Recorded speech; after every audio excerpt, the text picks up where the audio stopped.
تو اللہ کی طرف بلانے کا پھر مطلب کیا کہ وہ کہتے ہیں آؤ چلے عرش کی طرف مل کے آئے وہاں. جی کلام اللہ کی طرف, کتاب اللہ کی طرف, ورسولہ اور رسول کی طرف. آپ کی زندگی میں تو لٹرلی آپ کے پاس جانا, اور آپ کے بعد آپ کے جو قول ہیں, آپ کے جو فعل محفوظ ہیں, آپ کی سنتیں ہیں. لیحکم بینہم, تاکہ وہ ان کے درمیان فیصلہ کریں کہ ان کا حکم کیا ہے. اسی لیے میں نے اللہ کے معنی میں کتاب اللہ کہا ہے, اور رسول کے معنی میں سنت رسول, کہ جب انہیں کتاب و سنت کی طرف بلایا جاتا ہے کہ وہ ان کے درمیان فیصلہ کرے. اذا فریق منہم معرضون, جب ایک گروہ ان میں سے اعراض برتتا ہے, ادھر نہیں جاتا, اللہ رسول کی طرف نہیں جاتا, ان کا فیصلہ قبول نہیں کرتا, یہی منافقت ہے. پچھلی آیت میں تولی کا ذکر تھا, یا تولا. تولی ہوتی ہے جسم کے ساتھ, سمجھ رہے, اور اعراض ہوتا ہے دل کے ساتھ. تو جسمانی طور پر بھی اس طرف نہیں رخ کرتے, اور دلی طور پر بھی کوئی دلچسپی نہیں رکھتے. وہ ہے ہی روگردانی کرنے والے, وہ نہیں آتے اللہ رسول کی طرف. وہ کہتے ہیں بس اور جو مرضی بتاؤ, اللہ رسول کا نام نہ لینا. اس آیت کے پس منظر میں کچھ روایات بھی بتائی جاتی ہیں کہ مدینہ میں جیسے دو عدالتیں تھیں, ایک تو نبی صلی اللہ علیہ وسلم جب مدینہ میں تشریف لائے ہجرت کے بعد, اور دوسری یہودی سرداروں کی تھی. تو شروع سے اہل مدینہ جو تھے وہ اپنے اپنے فیصلے اپنے اپنے قبیلے گروہ کے سردار کے پاس لے جاتے تھے. نبی صلی اللہ علیہ وسلم کے آنے کے بعد سب مسلمان اپنے فیصلے جھگڑے کہاں لے جاتے تھے؟ نبی صلی اللہ علیہ وسلم کے پاس. لیکن منافقین جو تھے, جب انہیں یہ یقین ہوتا کہ فیصلہ آپ کریں گے تو زیادہ ہمارے حق میں ہوگا تو آپ کے پاس چلے جاتے, اور جب ان کو یہ ہوتا کہ نہیں آپ کے پاس گئے تو ہماری مرضی کے مطابق بات نہیں ہوگی تو آپ کے پاس نہ جاتے, کسی اور کے پاس چلے جاتے, کعب بن اشرف یا اور کسی یہودی سردار کے پاس. ایسے کئی چیزیں آپ نے تفسیر پڑھتے ہوئے کئی واقعات بھی پڑھے ہوں گے. تو یہاں اشارہ اس کی طرف کیا جا رہا ہے کہ منافقین کا طرز عمل یہ ہے کہ وہ اللہ رسول کی بات سے زیادہ اپنے مفادات کو ترجیح دیتے ہیں, اور کسی بھی مشکل اور پرابلم کی شکل میں, کسی بھی جھگڑے کی صورت میں آپ کے پاس آنے کی بجائے ایسے شخص کے پاس جاتے ہیں جو فیصلہ ان کی مرضی کے مطابق دے. چلیے یہ تو اس دور کے ان لوگوں کی بات تھی. آج بھی آپ دیکھیں کئی چیزوں میں جھگڑے ہوتے ہیں, مثلا فقہی اختلافات بہت سے ہوتے ہیں نا, کیونکہ جھگڑے بہت عام ہیں ہمارے مسلمانوں میں. جب کسی معاملے میں اختلاف ہو, فیصلہ کہاں سے کرانا چاہیے؟ کتاب اللہ اور سنت رسول صلی اللہ علیہ وسلم سے. لیکن بہت سے لوگ کیا کہتے ہیں, کس چیز پہ اڑے رہتے ہیں, کس چیز پہ جمے رہتے ہیں. ایک صحیح حدیث بھی سامنے آ جائے تو اس کو نہیں مانتے, اور کیا کہتے ہیں, ہم وہ کریں گے جو ہمارے امام صاحب کہتے ہیں. ان کے دل راضی نہیں ہوتے قرآن و سنت پر, ان کے دل کہیں اور اٹکے ہوئے ہوتے ہیں, شخصیتوں میں کھوئے ہوئے ہوتے ہیں. بس ایک امام کو پکڑ لو اور کسی کی کوئی بات نہ سنو. کچھ لوگ تو ان کا دین صرف ان کی دنیا ہوتی ہے, جس چیز میں ان کو دنیا کا فائدہ ہوتا ہے, چاہے وہ ان کو دین چھوڑنا پڑے, چاہے نام تبدیل کرنا پڑے, چاہے حال ہولیا, چاہے بالوں کو رنگنا پڑے, چاہے کچھ بھی کرنا پڑے, وہ اس کے مطابق ڈلتے چلے جاتے ہیں.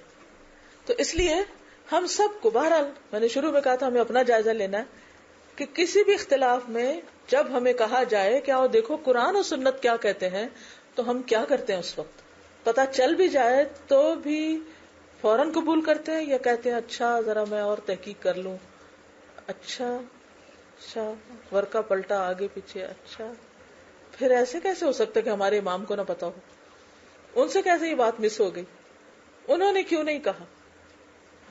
بھی انسان ہے سب, کسی سے بھی بھول ہو سکتی, کیا کسی کا بھی علم کامل ہے؟ نہیں. تو اس لیے ہمارے لیے بھی معیار جھگڑوں میں, اختلافات میں کون ہے؟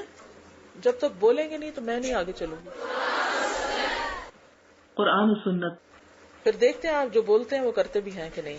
کیونکہ پیچھے کہا گیا نا, وہ جب کہتے ہیں ہم اللہ پر رسول پر ایمان لائے اور ہم مانیں گے, لیکن جب مسئلے کا وقت آتا ہے تو پھر کسی اور طرف چل پڑتے ہیں. وَإِن يَكُن لَّهُمُ الْحَقُّ, اور اگر ہو حق ان کے موافق, یعنی ان کا حق بنتا ہو, ان کے حق میں جاتی ہو بات, نہ کہ خلاف. یأتو الیہ مذعنین، آتے ہیں اس کے پاس، اس کی طرف اطاعت و فرما برداری کرتے ہوئے. ایک ہوتی ہے اطاعت اور ایک ہوتا ہے اذعان. الف ذال عین الف نون، اذعان. آپ اردو کی کتابوں میں بھی بعض اوقات پڑھیں گے. اذعان مصدر ہے، اور اذعان کہتے ہیں اطاعت میں جلدی کرنا، جلدی جلدی بات ماننا، اشاروں پہ چلنا، بڑے ہمبل اور سر جھکا کر، بڑے مؤدب، بڑے احترام کرتے ہوئے پھر فوراً آ جائیں گے، کیونکہ ان کو پتا ہوگا کہ اب ہمارے حق میں فیصلہ ہونے والا ہے. تو وہ حق کی تلاش میں نہیں ہے، وہ کس میں ہے؟ اپنی خواہشات کی تکمیل کی تلاش میں. مرضی کا مسئلہ ہوا تو لے لیا، نہ ہوا تو چھوڑ دیا. اچھا، کئی لوگوں کی عادت ہوتی ہے وہ فتویٰ شاپنگ کرتے رہتے ہیں، یعنی کبھی ایک سے فتویٰ لیا، پھر دوسرے کو خط لکھ دیا، پھر تیسرے کے پاس بھیج دیا، اور پھر دیکھتے ہیں کہ اچھا ہمارے مرضی کے مطابق کس کا جواب آیا. بعض لوگ ہوتے ہیں کوئی اسکالر مل جائے، ایک ہی سوال ہر ایک سے کیے جائیں گے، اور بات پتہ بھی چل جاتی، پھر بھی کیا کرتے ہیں؟ پھر مزید پوچھتے رہتے ہیں. کیوں؟ وائی؟ اس وقت تک پوچھتے رہتے ہیں جب تک ان کی مرضی کے مطابق جواب نہ آ جائے، اور جب آ جائے تو پھر کہتے ہیں کہ باقی سب اللہ رسول کے نافرمان ہیں، حق تو بس انہی کے پاس، حق تو یہی تھا، حالانکہ وہ حق نہیں، خواہشات کی پیروی میں لگے ہوئے. ایک ہوتا ہے نا کہ حکم سامنے آ گیا، پتا ہے کرنا ہے، لیکن دل راضی کوئی نہیں اس پہ، اندر سے خود ہی کنونسڈ نہیں، یہاں پکڑ ہے. لیکن ایک چیز ہے، حکم پتا چل گیا، دل بھی راضی ہے، اب کوشش بھی شروع ہے، لیکن کچھ ایسی رکاوٹیں ہیں کہ جن کو ابھی عبور کرنے میں وقت لگ رہا. تو جو شخص چل پڑتا ہے نا، تو اللہ تعالیٰ کو پتا ہے کہ وہ کس نیت کے ساتھ، جیسے وہ 99 کا قاتل تھا نا، جب چل پڑا تھا تو معافی ہو گئی. تو جب کوئی شخص جاننے کے بعد چل پڑتا ہے نا، اس کی ڈائریکشن اللہ رسول کی طرف ہو گئی، تو بس اللہ تعالیٰ پھر درگزر کرنے والا ہے. کیونکہ ہم میں سے کوئی بھی کبھی پرفیکٹ ہو ہی نہیں سکتا. ما زکا منکم من احد ابدا، کبھی بھی پورا نہیں کر سکتے ہم. لیکن یہاں منافقت کو اس لیے ڈسکس کیا جا رہا ہے کہ ان کی نیتیں خراب ہیں.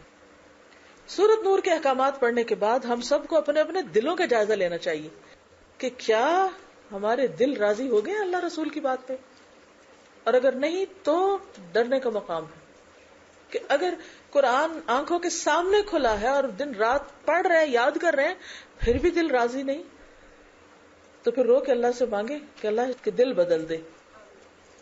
کیونکہ جب تک دل نہیں بدلتے نا، عمل نہیں بدلتا. افی قلوبہم مرض، کیا ان کے دلوں میں کوئی بیماری ہے؟ کس چیز کی بیماری؟ نفاق کی. لگتا ہے کہ دلوں میں بیماری ہے، اور اگر دل کی بیماری ہو تو پھر آپ جتنی مرضی اچھی غذا کھائیں، جتنا اچھا ماحول آپ کو ملے، جب تک آپ کا علاج نہیں ہوگا، دل نہیں بدلے گا، تو عمل بدل ہی نہیں سکتا. دیکھیے، چاہے اللہ کے ساتھ ہمارا ریلیشن شپ کا معاملہ ہو، چاہے بندوں کے ساتھ ہو، جب تک دل نہ بدلے ریلیشن شپ ٹھیک نہیں ہوتے. اللہ کی اطاعت ہو نہیں سکتی، اللہ کی بات پر انسان اٹھ کے کھڑا نہیں ہوتا، لبیک نہیں کہتا، جب تک دل راضی نہ ہو. یہی حال بندوں کا ہے. بندوں کے ساتھ بھی تعلقات درست نہیں ہوتے جب تک دل صاف نہ ہو. اگر کہیں بھی دل میں کوئی خرابی ہے، وہ دیکھیں نا جو سورۃ نور میں پڑھا تھا نا کہ کوكب دري، اور وہ جو شیشہ ہے وہ کیسا ہے؟ بہت ہی صاف شفاف. تو جب اللہ سے تعلق میں بھی وہ شیشہ صاف نہیں نا، اگر ڈاؤٹس ہیں، کنفیوژن ہے، ایکسپٹنس نہیں پوری طرح، ایمان کا درجہ گھٹیا ہے ابھی، تو ریفلیکٹ نہیں کریں گے آپ، عمل نہیں بدلتا، جتنا مرضی نالج ہو جائے. پھر اسی طرح اگر کسی انسان کے ساتھ آپ کے دل میں شک ہے، آپ کے دل میں کوئی عدم اطمینان ہے، تو پھر کیا ہوگا؟ اس کی سیدھی بات بھی الٹی نظر آئے گی آپ کو، اس کا صحیح فیصلہ بھی غلط نظر آئے گا، اس کی صحیح بات بھی آپ کہیں گے دیکھا نا. اسی لیے آپ دیکھیں کہ جب میاں بیوی کے درمیان یا بچوں کے اور پیرنٹس کے درمیان یا کہیں بھی کوئی بھی ایسی مشکلات آتی ہیں، تو اس میں بنیادی طور پر دل کا فرق ہوتا ہے. دل نہیں ملے ہوتے، اور جن لوگوں کے ساتھ دل مل جاتے ہیں ان کے غلط کام بھی کیا نظر آتے ہیں؟ بالکل ٹھیک نظر آتے ہیں. تو دعا کیا کریں. میں نے آج کل ایک دعا اپنے سامنے لکھ کے لگائی ہے کہ اللہم اہدنی وسددنی، اللہ مجھے ہدایت اور مجھے سیدھا کر دے. اللہم اہدنی وسددنی. اور ایک اور لگائی ہوئی ہے اللہم الہمنی رشدی واعذنی من شر نفسی. اللہ مجھے رشد دے اور مجھے میری نفس کے شر سے بچا. کیونکہ بعض اوقات ہم خرابی باہر دیکھتے ہیں حالانکہ ہوتی ہمارے اپنے اندر ہے, اور یہ اللہ ہی دکھا سکتا ہے, تو ہم سب کو اللہ سے مانگنا چاہیے. تو اللہ تعالیٰ فرماتے ہیں کہ اصل جڑ جو ہے نا خرابی کی وہ دل ہے. افی قلوبہم مرض, کیا ان کے دلوں میں بیماری ہے؟ امر تابو, یا وہ شک کرتے ہیں, شکوک و شبہات کا شکار ہے, نبوت میں شک ہے, خدا کی ذات میں شک ہے, اور اس کے احکام میں شک ہے. ام یخافون, یا وہ ڈرتے ہیں, ان یحیف اللہ علیہم, کہ اللہ ان پہ ظلم کرے گا. حیف کہتے ہیں فیصلہ کرنے میں ایک طرف جھک جانا, انصاف نہ کرنا, ظلم کرنا, بے انصافی کرنا. یا انہیں ڈر ہے کہ اللہ ان کے ساتھ نا انصافی کرے گا, وہ رسول اور اس کا رسول, وہ ان کے ساتھ انصاف نہیں کریں گے, انہیں اعتماد نہیں. بل اولئک ھم الظالمون, بلکہ یہی لوگ دراصل ظالم ہیں. کون ظالم ہے؟ جن کے دلوں میں مرض ہے, جو شک میں پڑے ہوئے ہیں, جو اعتماد نہیں کرتے, اور جو اللہ رسول کے بارے میں سوچتے ہیں کہ ان کے احکامات ظالمانہ ہیں, وحشیانہ ہیں, بربریت پر مبنی ہے, بڑے مشکل ہیں. مسلمانوں میں ہے نا ایسے لوگ جو اللہ ہی کے احکامات کو کیا سمجھتے ہیں. آج کے دور میں اس پہ نہیں عمل ہو سکتا, یہ ہمارے لیے نہیں ہے, یہ اس دور کے لیے تھے. کتنے ہی لوگ ہیں جو سورۃ نور پڑھ کے کہتے ہیں کہ یہ احکامات تو چونکہ مدینہ میں منافق تھے اس لیے عورتوں کو دیے گئے. آج کے دور میں تو منافقین ہے کوئی نہیں. بل اولئک ھم الظالمون, اللہ تعالیٰ فرماتے ہیں یہ خود ہی ظالم ہے, دھوکے باز, جو صرف اپنے فائدوں کے لیے مسلمان ہوئے. انہیں حق سے کوئی دلچسپی نہیں, خیر و فلاح سے کوئی دلچسپی نہیں. تو پیچھے چونکہ اطاعت کی بات ہوئی تھی نا کہ ان سے کہا جاتا ہے کہ آؤ اطاعت کرو, بات مانو, تو یہاں اطاعت نہ کرنے کے اسباب بتا دیے گئے ہیں. اب آپ نے جو کہا تھا نا کہ اگر کہیں اطاعت کی کوئی کمی ہو رہی ہے تو کہ اس میں کتنا مسئلہ ہے. ہم سب کو اب ان تین چیزوں کو سامنے رکھ کے اپنا جائزہ لینا چاہیے کہ اگر ہم کوئی حکم نہیں مان رہے اب تک اللہ کا, چاہے وہ نظریں جھکانے کا ہے, یا زینت چھپانے کا, یا سطر ڈھانکنے کا, وجہ کیا؟ تو تین وجوہات ہوتی ہیں اطاعت نہ کرنے کی. نمبر 1, ارادہ نہ ہونا, برا ارادہ, قلوبہم مرض. نمبر 2, شک. اور نمبر 3, خوف کہ مشکل میں پڑ جائیں گے. جائزہ لیں اپنا, جو بھی حکم پڑھتے ہیں کیا سچی نیت ہوتی ہے کہ عمل کرنا ہے؟ کیا اس میں کوئی شک تو نہیں ہوتا, کوئی ڈاؤٹ تو نہیں ہے ابھی کہ اللہ کا حکم ہے کسی اور نے اپنے پاس سے کچھ کہہ دیا؟ کیونکہ بعض اوقات لوگ کہتے ہیں نا کہ آپ کو برین واش کر دیا جاتا ہے. ہوتا نہیں بات, آپ الہدا نہیں جانا, برین واش کر دیں گے, یعنی کہ کوئی نہ کوئی بہانہ ڈھونڈ لیتے ہیں. وہ کہتی ہیں اتنا گند بھرا ہوا کہ واش ہونا ہی چاہیے. پازیٹو تھنکنگ ہے. بہرحال اب آپ دیکھیے کہ جیسے یہی آیت ہے مثال کے طور پر, اس میں جو میں 3 باتیں آپ کو بتا رہی ہوں کہ یہ اطاعت کی راہ میں رکاوٹ ہے, کہ قلب میں مرض ہے, نیت خراب ہے, ارادہ نہیں ہے, دوسرا شک ہے, تیسرا خوف ہے.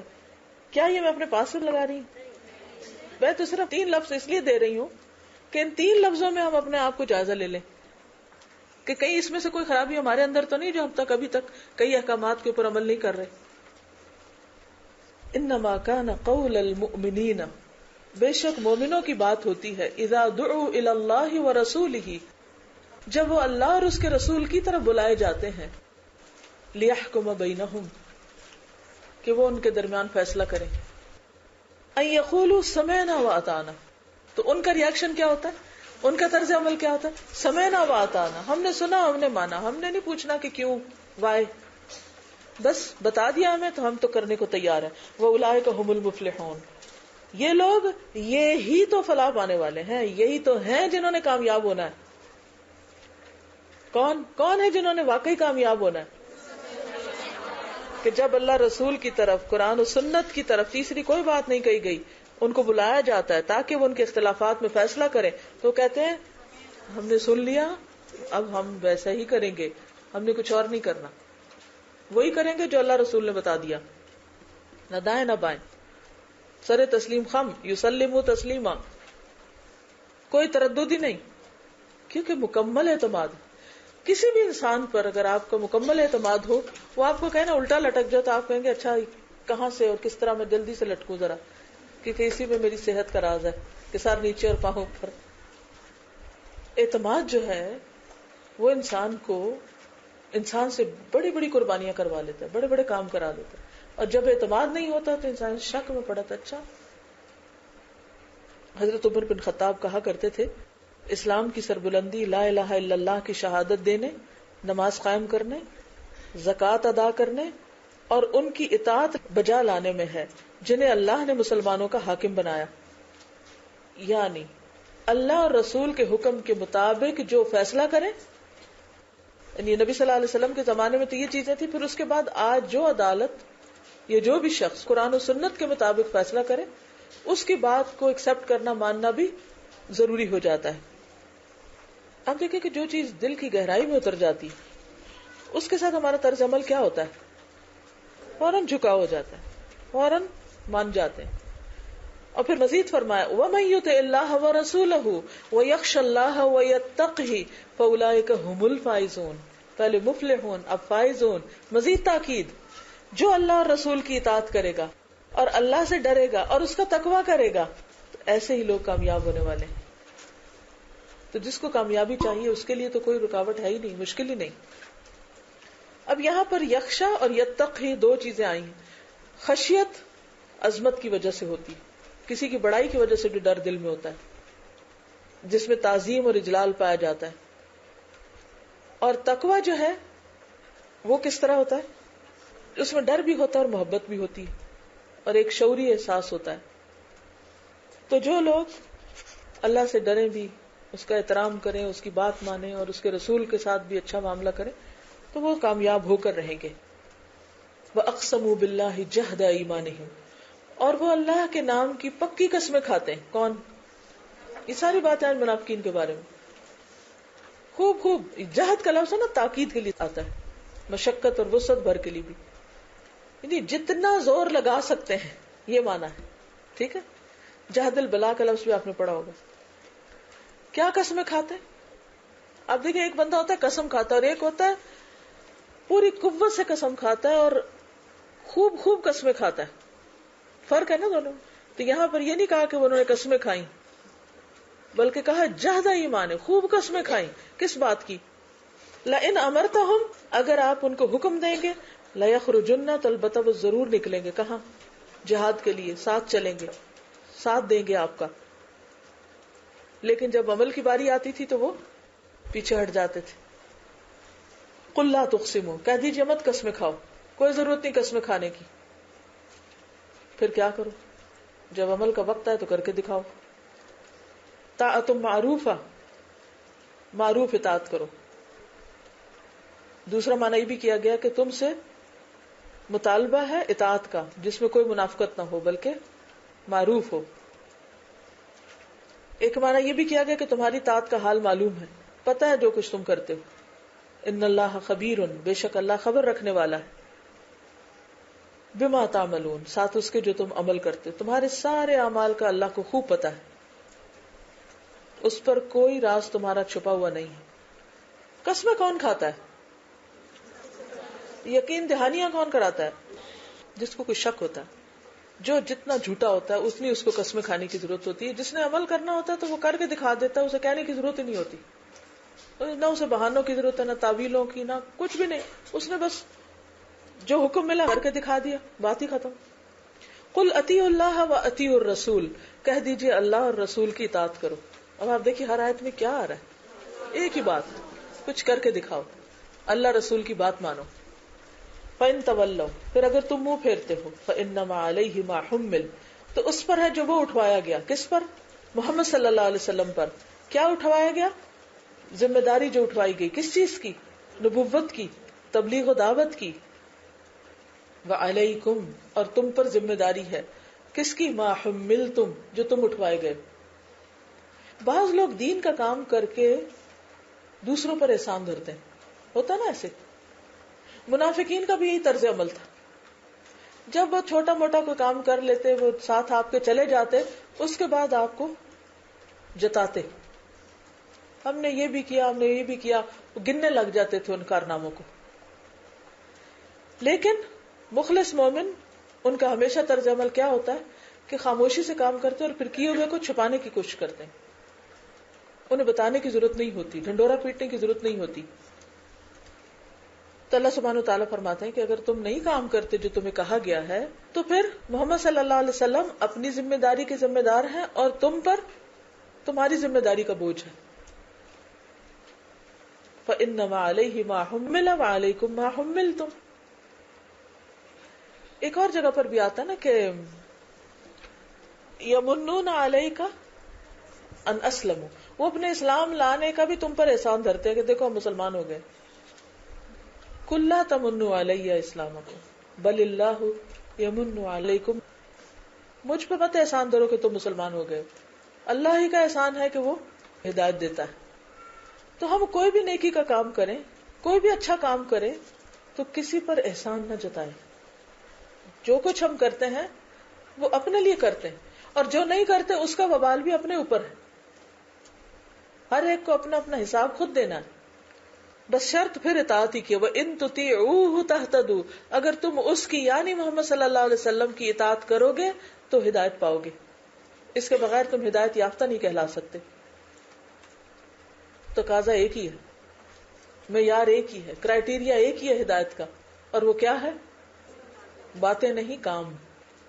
وَمَا عَلَى الرَّسُولِ إِلَّا الْبَلَاغُ الْمُبِينُ، اور نہیں رسول کے ذمہ مگر پہنچانا واضح طور پر، کھلم کھلا. سورۃ الرعد میں آتا فَإِنَّمَا عَلَيْكَ الْبَلَاغُ وَعَلَيْنَا الْحِسَابُ فَذَكِّرْ إِنَّمَا أَنْتَ مُذَكِّرٌ لَسْتَ عَلَيْهِمْ بِمُسَيْطِرٍ.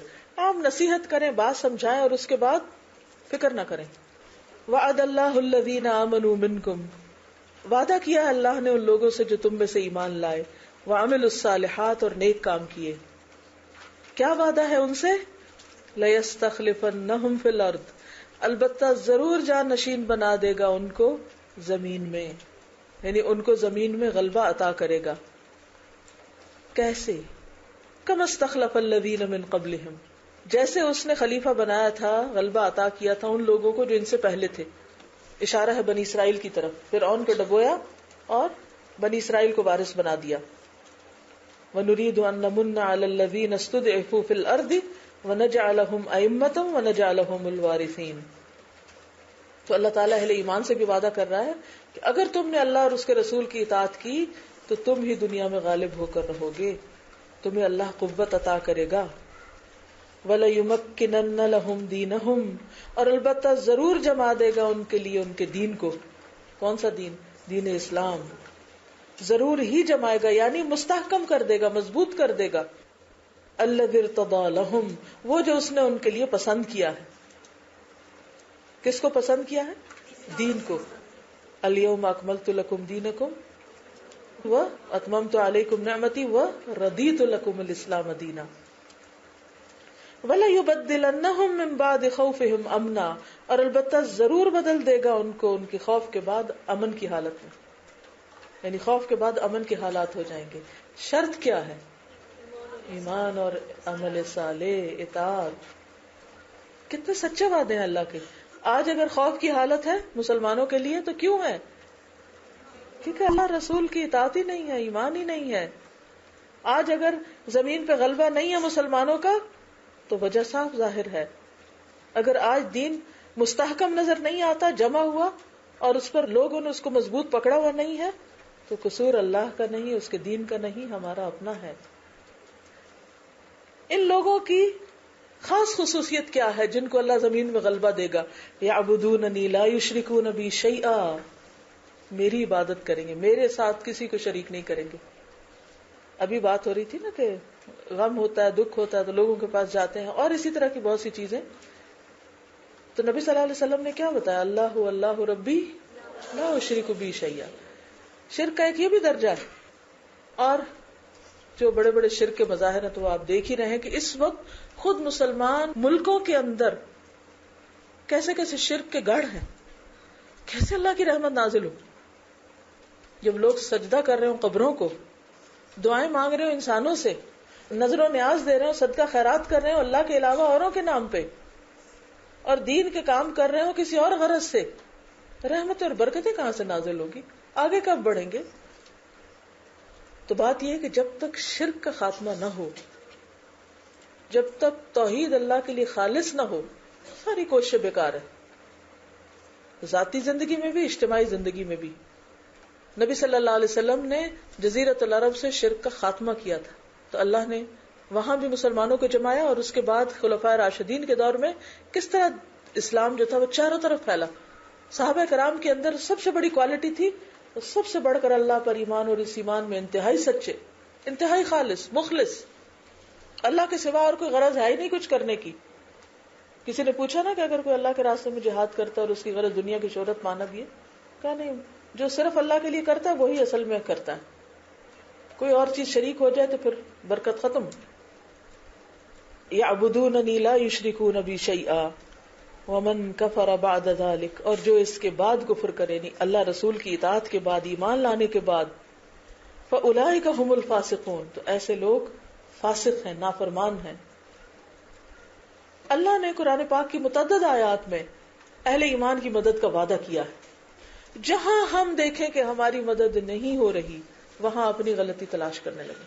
مثلا اللہ تعالیٰ نے ایک جگہ پہ فرمایا وَلَقَدْ كَتَبْنَا فِي الزَّبُورِ، ہم نے زبور میں بھی یہ بات لکھی تھی، من بعد الذکر، ذکر کے بعد اور نصیحتوں کے بعد، ان الارض يرثها عبادی الصالحون، کہ زمین کے وارث میرے صالح بندے ہوں گے. سورۃ الفتح میں فرمایا وعد اللہ الذین آمنوا وعملوا الصالحات منہم مغفرۃ واجرا عظیما. سورۃ الزمر میں آتا وعد اللہ لا یخلف اللہ المیعاد، اللہ اپنے وعدوں کے خلاف نہیں کرتا. پھر سورۃ انفال میں آتا واذکروا اذ انتم قلیل مستضعفون فی الارض تخافون ان یتخطفکم الناس فآواکم وأیدکم بنصرہ ورزقکم من الطیبات لعلکم تشکرون. مکہ میں مسلمانوں کی حالت کیا تھی، اللہ نے بدر میں ان کو کیسی کامیابی دی. سورۃ الحج میں آتا وَلَيَنْصُرَنَّ اللَّهُ مَن يَنْصُرُهُ، جو اللہ کی مدد کرے گا اللہ اس کی مدد ضرور کرے گا. ان اللہ لقوی عزیز. پھر ان تنصروا اللہ ينصرکم ویثبت اقدامکم. شرط یہ ہے کہ تم اللہ کے دین کی مدد کرو تو اللہ تمہیں بھی استقامت دے گا. لوگ کہتے ہیں کہ کوئی ٹپ بتا دی جائے، جلدی سے کوئی نسخہ بتا دیا جائے کہ استقامت ہو جائے دین میں، تو یہ جلد بازی کی بات نہیں ہے، اس کے لیے اطاعت ضروری ہے. وَأَقِيمُوا الصَّلَاةَ وَآتُوا الزَّكَاةَ، نماز قائم کرو، زکوٰۃ ادا کرو. وَأَطِيعُوا الرَّسُولَ، پھر وہی شرط ہے، رسول کی اطاعت کرو، سنت پر عمل کرو. لَعَلَّكُمْ تُرْحَمُونَ، تاکہ تم رحم کیے جاؤ. یعنی اپنی رائے پیچھے کر کے کس کو ترجیح دو؟ اللہ کے رسول صلی اللہ علیہ وسلم. ان کو سب سے ٹاپ پہ رکھو، ان کو سب سے آگے رکھو، اور تم سب ان کے پیچھے چلو. جب تک یہ نہیں ہوگا اس وقت تک کامیابی نہیں ہو سکتی. اللہ کی رحمتیں بھی جبھی آتی ہیں جب نماز، زکوٰۃ کے علاوہ سنت رسول کی پیروی ہوتی. اطیعوا الرسول ہے یہاں پر، آپ دیکھیں کیسی کیسی شرائط ہیں. اور اگر کوئی ایسا نہیں کرتا تو اللہ تعالیٰ فرماتے ہیں ڈرنے کی ضرورت نہیں. لا تحسبن الذین کفروا، مت سمجھو ان لوگوں کو جنہوں نے کفر کیا، معجزین فی الارض، کہ وہ زمین میں عاجز کر دیں گے.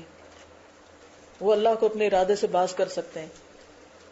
ومأواہم النار، اور ان کا ٹھکانہ آگ ہے. نبی صلی اللہ علیہ وسلم کو تسلی دی جا رہی ہے کہ جو لوگ آپ کو دھوکہ دیتے ہیں اور جو آپ کی مدد نہیں کرتے، آپ مت سمجھو کہ وہ آپ کو نقصان دیں گے. ان کا ٹھکانہ آگ ہے، اور وہ بدترین ٹھکانہ ہے لوٹ کے جانے کی جگہ. جیسے پہلے میں نے حدیث سنائی تھی نا کہ نبی صلی اللہ علیہ وسلم فرمایا میری امت کا ایک گروہ ہمیشہ حق پر ہونے کی وجہ سے غالب رہے گا، کبھی اخلاقی طور پر، کبھی کسی اور طرح. ان کو ذلیل و رسوا کرنے والا، ان کی مخالفت کرنے والا قیامت کے دن تک ان کو نقصان نہ دے سکے گا.